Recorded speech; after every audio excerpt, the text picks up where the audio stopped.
अस्सलाम वालेकुम। तो आज है, आप सबको मैं सबसे पहले बोलूँगी गेजी चीज़ बोलते हैं जय गुरु। तो आज गुरु जी का दिन है। तो जिस दिन के लिए हम लोगों ने हमारे घर के जो गुरुदेव हैं, सबके जो गुरुदेव हैं यहाँ पे, उनके लिए हम लोगों ने आज जो है स्पेशल चीज़ें बनाई हैं उनके लिए, ताकि उनको थोड़ा आज स्पेशल फील हो सके। तो उनकी फेवरेट जितने आइटम है वो सारे बनाए गए हैं। उसमें से एक यहाँ पे है ये पुलाव है, ये नारियल के दूध का पुलाव।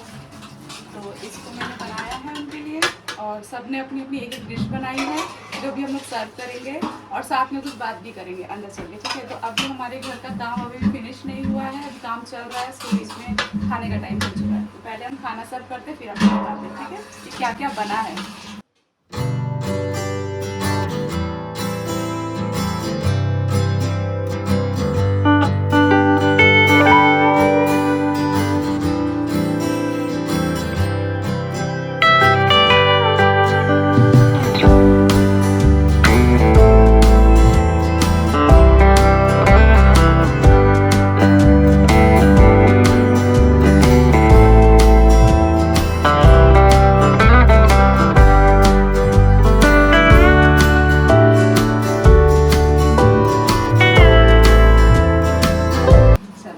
खूबसूरती से सजा रहे हैं इसको।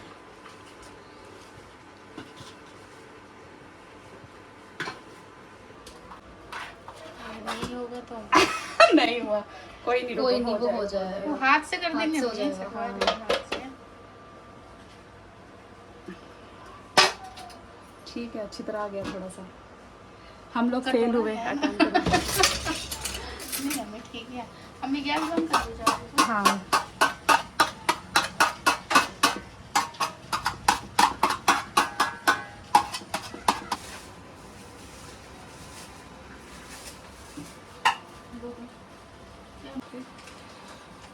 मिठाई जो भी है वो।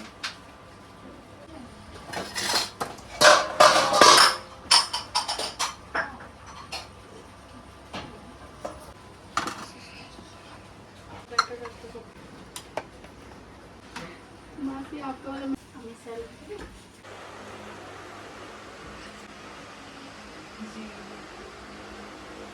देखिए जी, इतना बड़ा खांचे में खाना, अरे बाप रे। 1 2 3 4 5 6 7 8 9 10 11 है ना, हाँ 12 13। चलो खा के बताओ कैसा है सब। क्या बनाया है आपने इसमें? लो बना तो आपके लिए ना। ठीक है, ठीक है।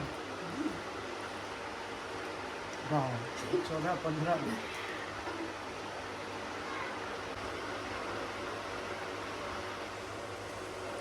गुरु पूर्णिमा के लिए हाँ, इतना। खाओ ना आराम से, सब खाना पड़ेगा। इसी में पेट भर जाएंगे। हाँ तो सारा खाओ, थोड़ा थोड़ा, इतना सारा है। यही चीज़ तो आपका सबसे अच्छा है। यहाँ पे मेरी सासू माँ के लिए खाना बना रही है, बहुत गर्म है सब बात के लिए। हड़िया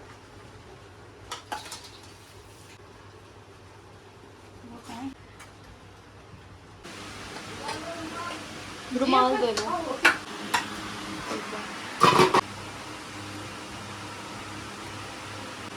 अम्मी जी आपके बेटे को आज आपके बेटा बनाया था।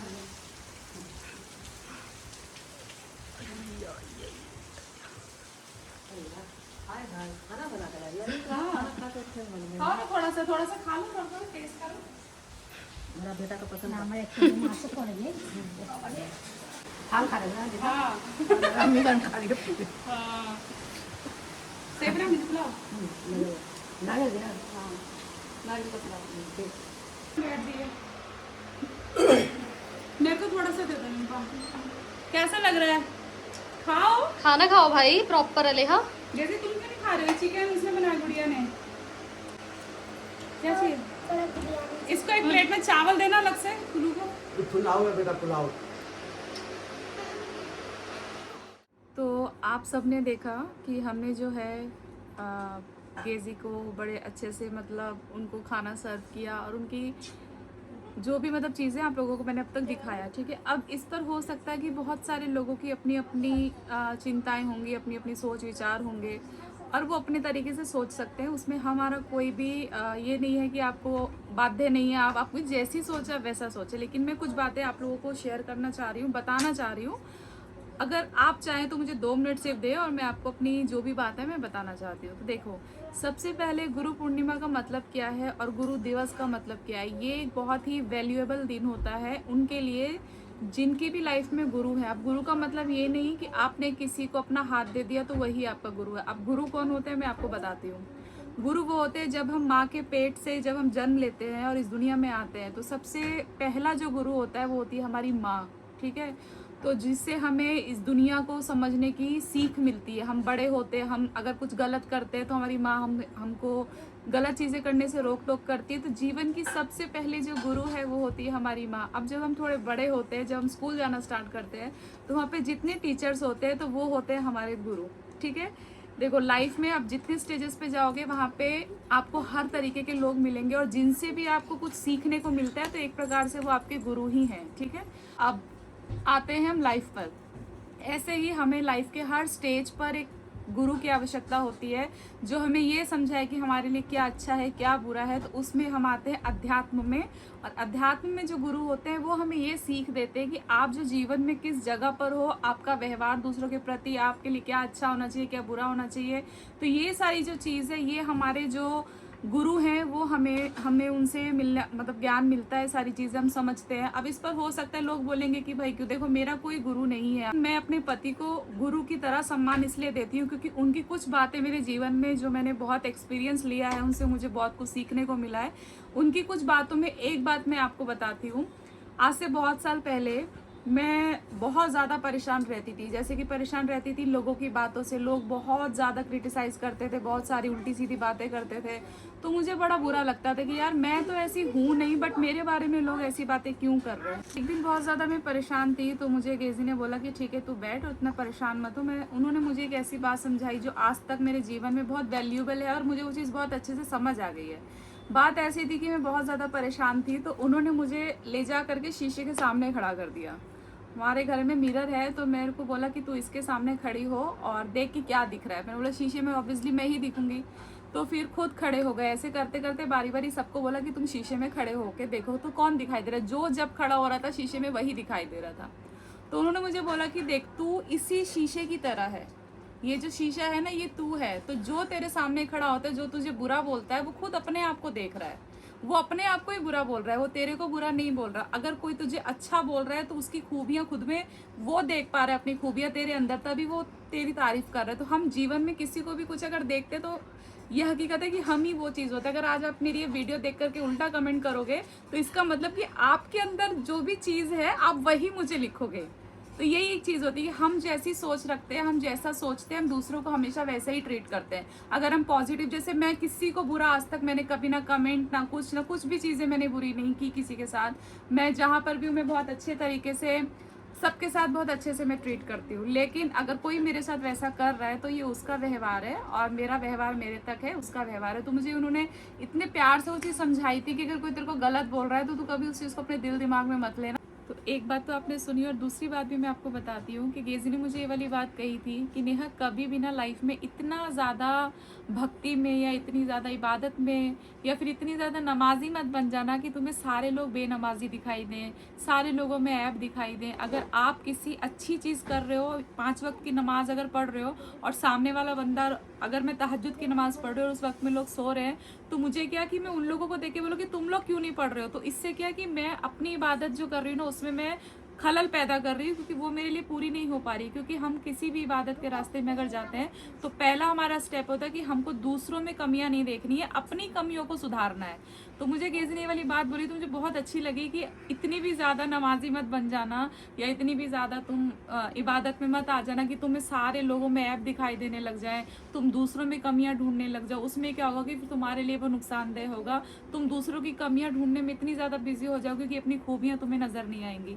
तो ऐसी ऐसी बहुत सारी बात है। और ये मुझे वाकई में, मैं बोलना भी मुझे भी बहुत अच्छा लग रहा है कि अगर सच में अगर मैं 5 वक्त की नमाज पढ़ती हूँ और अगर घर में नॉर्मली ऐसा होता है ना कि दूसरा बंदा नहीं पढ़ रहा, क्यों नहीं पढ़ रहे हो, नमाज पढ़ो, तो उसमें क्या था कि हम दूसरों के लिए वो चीज़ें कर रहे हैं, दूसरों को बोल रहे हैं, उसमें अपनी चीज़ें खराब कर रहे हैं। तो ऐसी बहुत सारी बातें हैं जो मुझे गेजी ने समझाई हैं, जो मुझे, जिनके बातों को सुनने के बाद उनके लिए जो रिस्पेक्ट है ऑटोमेटिकली मैंने बहुत ज़्यादा, उनकी जो रिस्पेक्ट है मेरी नज़रों में बढ़ी है और मैं उनको अलग तरीके से, अलग नज़रिए से देखती हूँ। आप लोग किस तरीके से देखते हैं, आप लोग की सोच। सारी चीज़ें होती है कि जब आपकी लाइफ में कोई ऐसा इंसान आपके साथ है जो एक गुरु भी है और साथ में आपका पति भी है, तो उससे बहुत फ़र्क पड़ता है, बहुत सारी चीज़ें सीखने को मिलती है। तो ये सारी चीज़ें हैं। तो प्लीज़ अगर आप लोगों को उल्टा लगा हो, मेरे को अच्छा लगता है वही मैं करती हूँ। मुझे मन था उनके लिए सब कुछ करने का तो हमने किया। हमारे घर में सबका मन था सबका मन। पीछे से आवाज़ आनी चाहिए जोर से। हाँ मन था। क्या हमने, सबका मन था ना।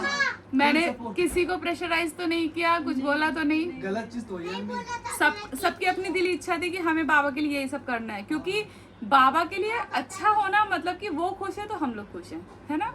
तो वही सारी चीज़ है। तो ये मेरी बात थी। आप लोग कितना समझ पाए और नहीं समझ पाए, या मैं कितना समझा पाई हूँ मुझे नहीं पता, जो भी है बस यही मेरी बात थी। हमारा दिन रहा है ना बहुत ज़्यादा बिजी रहा है, क्योंकि आज सुबह से जब से मैं उठी थी तो किचन का काम था, फिर हमारे घर का भी बहुत ज़्यादा काम था, क्योंकि अब जो 4 अगस्त को है हमारे अब्बा जी का, प्यारे ख्वाजा चिश्ती का जो है वो उर्स मुबारक है 4 अगस्त को। तो वो उसकी तैयारी भी शुरू हो गई है, बाहर पेंडल का काम भी शुरू हो गया है, घर के बाहर लाइटिंग भी लगनी शुरू हो गई है। इसी के साथ मुझे घर के भी काम करने थे। सारे कर्टेंस जो है हमने चेंज किए, आप देख सकते हो सारे कर्टेंस हमारे चेंज हुए हैं। इतना परेशान हो गई थी क्योंकि मैंने वो इससे पहले वाले कर्टेंस पर इतने ज़्यादा भारी हैं कि उनको निकाल के उनको धोना, वैसे तो वॉशिंग मशीन में धुले, बट फिर भी बहुत हेडेक हो जाती है भाई, उतारना करना धोना बहुत सारी चीज़ें हैं। तो वही मैं 2 दिन ना हम उसी में बहुत ज़्यादा बिजी हो गए। और आज हमारा बाहर वाला जो हॉल है वो हमने पूरी तरीके से क्लीन करवाया। बहुत ही गंदा हो रखा था क्योंकि 1-1.5 महीने मेरी तबीयत बिल्कुल भी ठीक नहीं थी, मैं काफ़ी ज़्यादा परेशान थी, जिस वजह से मैं घर में कहीं पर भी ज़्यादा नहीं देख पा रही थी चीज़ें। इसके साथ रहते रहते अब जाके हमने पूरा किया है, मैं आपको दिखाती हूँ, ठीक है। चलो देख के आते हैं। चलो, ये पूरे हॉल की साफ़ सफाई हुई है और सारे कपड़े आप लोग देख सकते हो। मुझे ये समझ में नहीं आता कि अगर खुदा ना खास्ता मेरा घर थोड़ा सा छोटा होता तो मैं तो पागल ही हो जाती, क्योंकि इतने सारे कपड़े मैं कहाँ सुखाती। कंटिन्यू बारिश हो रही है, इतने दिनों से बारिश हो रही है, बारिश बंद ही नहीं हो रही है। ज़रा देर होती है फिर रुकती है, ज़रा देर होती है फिर होती है, सारा टाइम बारिश हो रही है। और कपड़े इतने ज़्यादा गीले थे। और ये देखो सारे पर्दे, आधे पर्दों की तह लगा दी गई है और आधे पर्दे तो हैं यहाँ पे सूखे नहीं है अभी, ये सूख जाएंगे तो इनको भी रखेंगे हम लोग। मेरे जो 2 सेवक हैं उनको मैंने काम पे लगाया था। ये हमारे 2 सेवक हैं जिन्होंने हमारी बहुत हेल्प की है। कल 50 पर्दों को कल इन दोनों ने मिलके धोया है, बारी बारी से ड्यूटी निभाई है अपनी। और हमने बाहर जो फ्रिज था उसको अंदर रख दिया है और अंदर वाला फ्रिज अभी बाहर रख दिया है। ये सारा अभी यहाँ पे साफ़ सफाई हुई है। और ये वाला रूम भी पूरा क्लीन करवाया है, पूरा क्लीन करवा दिया है ताकि लोग आएंगे रहेंगे, किसी को कोई दिक्कत परेशानी नहीं होगी। पूरा घर साफ़ सुथरा है। बस ये कपड़ों की वजह से थोड़ा मैसी लग रहा है इधर, क्योंकि कपड़े सूख नहीं रहे हैं। जब कपड़े सारे सूख जाएंगे तो पूरा क्लीन हो जाएगा। और ये देखो आप लोग, जितनी रस्सी हैं सारी भरी हुई हैं, तो सोच सकते हो कि कितने सारे कपड़े हमारे घर में सूख रहे हैं अभी।